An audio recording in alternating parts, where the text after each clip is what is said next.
We have almost come to the close of transmission, but before we take leave of you, a quick look at the main stories with me, Fatujani Mbaye. The Spanish ambassador at large for the Sahel has spoken optimistically about the state of bilateral cooperation. Ambassador Antonio Sanchez Benedito made the remark in an interview with reporters at the State House shortly after delivering a message from the King of Spain to President Jammeh.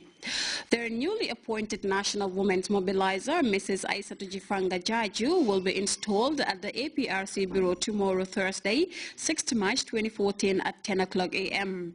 A news release from the APRC Political Bureau states that Mrs. Jaju will be escorted from the West Coast region to the Bureau and urges all militants to come out in numbers.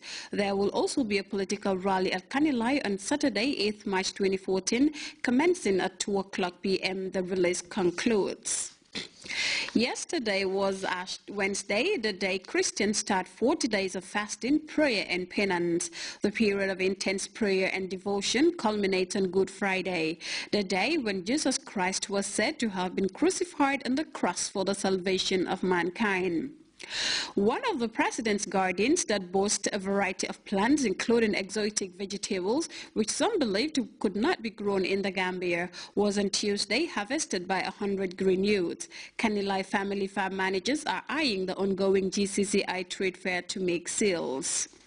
Senior officials representing a broad range of government departments and representatives of development partners recently took part in a national sectorial donor coordination consultative forum held under the auspices of the Ministry of Finance and Economic Affairs.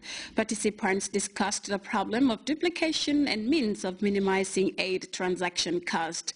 And into other news, Egypt's defense minister and mastermind of the coup that toppled former President Mohamed Morsi has hinted at the possibility of contesting the fast approaching presidential election. Field Marshal Abdel Fattah al-Sisi, who was addressing graduating soldiers, said any individual who loves his country and his people could not turn his back on them in the face of such a strong call. Hazy skies have become a common sight for the hundreds of millions of people living in China's major cities.